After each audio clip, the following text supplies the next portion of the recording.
Long ago, in the days when the earth was young and full of wonder, the sky god Nyame was the keeper of all stories. Nyame held these tales in a golden chest in the heavens, and he jealously guarded them, for they were his greatest treasures.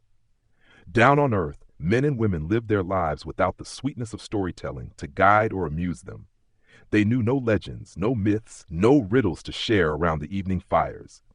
They had no heroes or tricksters to make them laugh or teach them lessons. The world was silent, and the people longed for stories. Now Anansi, a young warrior who wanted to make a name for himself, lived among the people. Though small in size, Anansi was clever, ambitious, and full of mischief.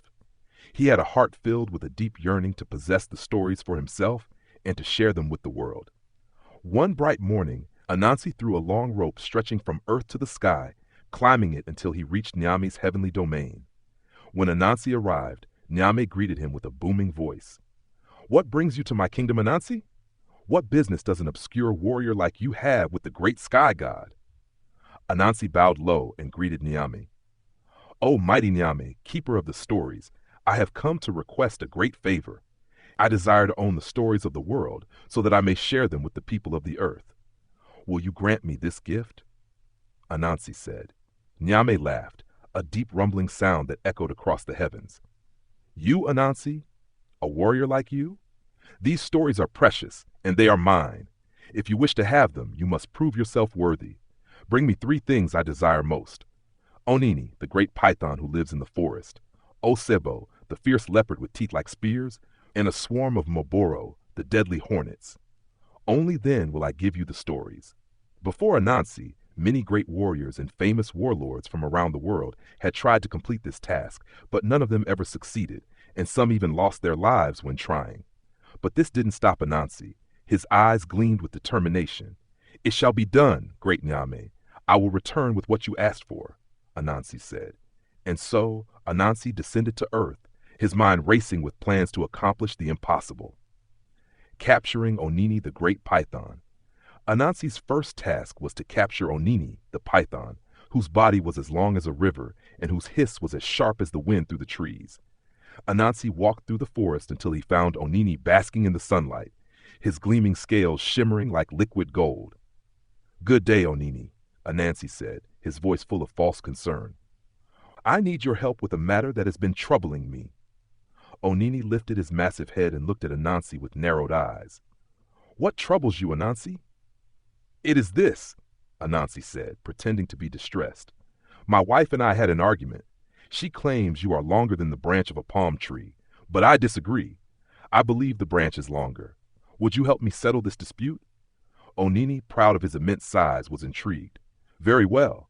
Bring the branch, and I will prove you wrong." Anansi quickly fetched a long palm branch and laid it on the ground beside Onini. "If you would be so kind as to stretch yourself along the branch, we can measure properly," Anansi suggested. Onini slithered alongside the branch, but his body kept curling at the edges. "You see, I am longer," Onini declared. "Ah, but your body is not straight," Anansi said, shaking his head. "Allow me to help you." Before Onini could protest, Anansi produced a bundle of vines and began tying Onini tightly to the branch.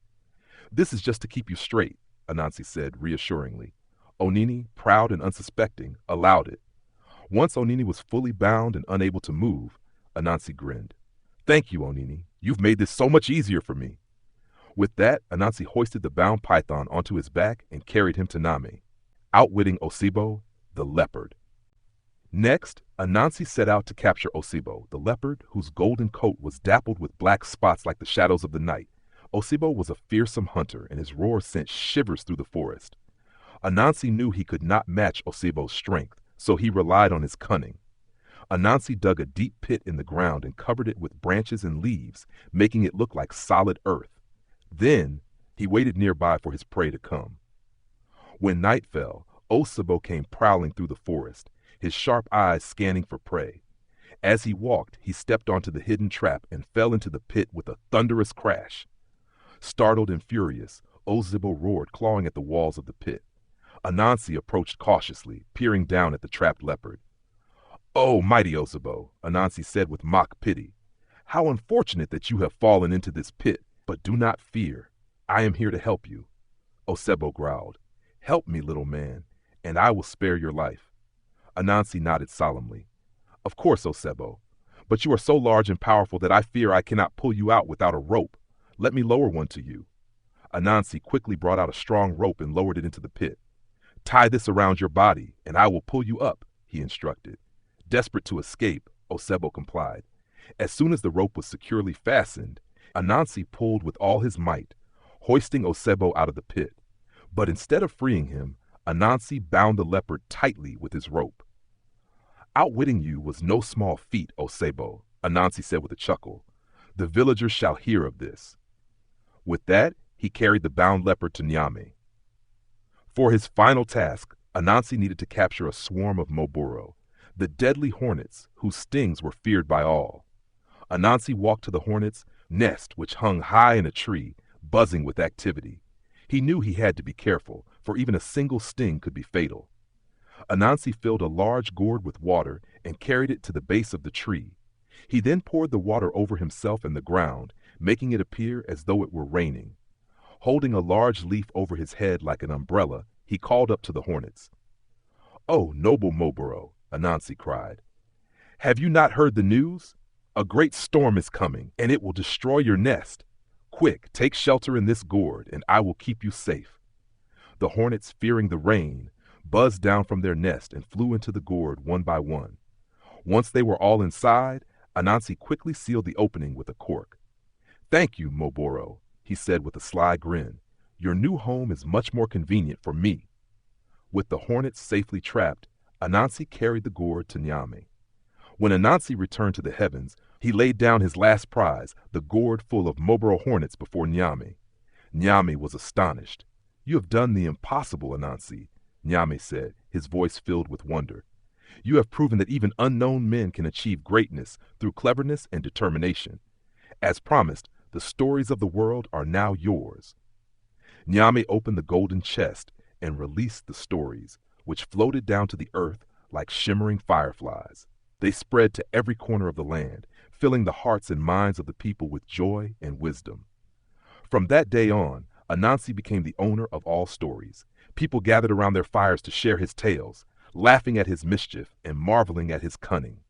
Anansi's name lived on, woven into the fabric of every story told. And so it is that we call these tales Anansesum, the stories of Anansi, the clever warrior who brought storytelling to the world.